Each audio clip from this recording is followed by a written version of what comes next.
आणि तिथं जो गुंड असतो ना त्या गुंडाला असं वाटतं दुकान माझंच असावं, धंदा माझाच व्हावा, जमीन मीच घ्यावी, जो विकासाचा निधी या परिसरामध्ये आणतो वाळू माझीच असावी, खडी माझीच असावी, कॉन्ट्रॅक्टर माझा भाऊच असावा।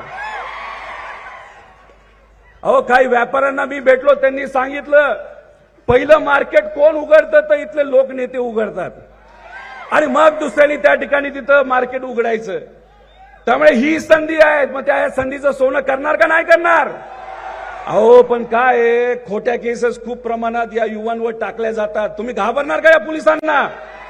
अहो इथं असणाऱ्या पोलीस प्रशासनाला सांगायचे पवार साहेब आमचे नेते 2 महिन्यात इथं सामान्य लोकांचं महाविकास आघाडी सरकार येणार आहे, त्यामुळे या सामान्य कार्यकर्त्यांवर इथं असणाऱ्या लोकप्रतिनिधींचा ऐकून खोट्या केसेस टाकल्या तर 2 महिन्यानंतर गाठ आमच्या सगळ्यांची इथं असणाऱ्या पोलीस प्रशासनाला सांगायचं। जी बार्शीमध्ये पवार साहेबांची सभा झाली त्या सभेमध्ये खऱ्या अर्थानं बार्शीच्या विकास कामाची माहिती घेऊन बोलणं अपेक्षित होतं, परंतु त्या सभेमध्ये रोहित पवार यांनी आमच्या बार्शीचा विकास समजून घ्यायला पाहिजे होता की नेमकं गेल्या जवळपास 30 वर्षानंतर माननीय शिंदेसाहेब, फडणवीस साहेब, अजितदादा साहेब यांच्या माध्यमातून या बार्शी तालुक्याला जवळपास 4000 कोटीपर्यंतचा निधी या ठिकाणी प्राप्त झाला।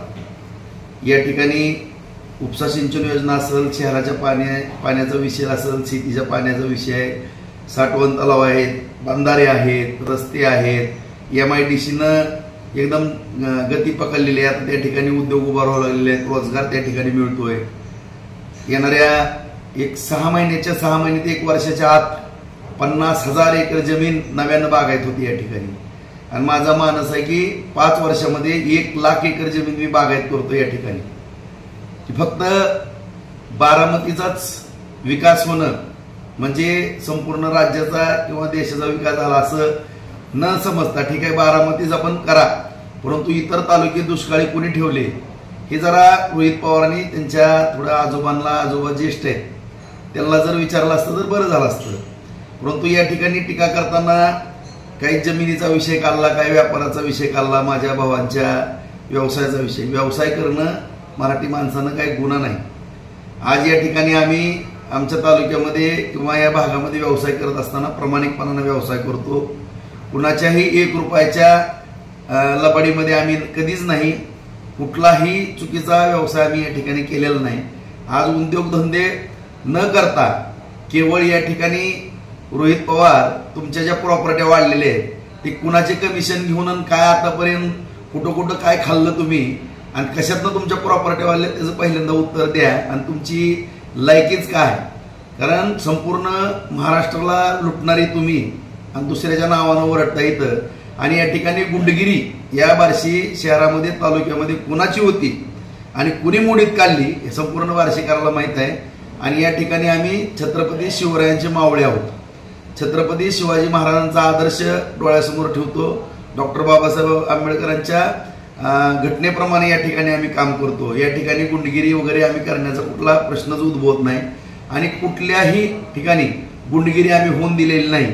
आणि ज्यांच्या सभेकरता आपण आलेला होता त्यांना जरी विचारलं की तुम्ही पण किती कॉन्ट्रॅक्टची कामं घेतले तर कुणाला काय पैसे मिळाले तरी जरा बरं झालं असतं आणि बहुतेक करून त्याच पैशातनं बहुतेक ती सभा पार पडली असेल, ती खर्चाला पैसे झाले असतील आणि या ठिकाणी कुठलाही चुकीचा व्यवसाय वगैरे आम्ही करत नाही।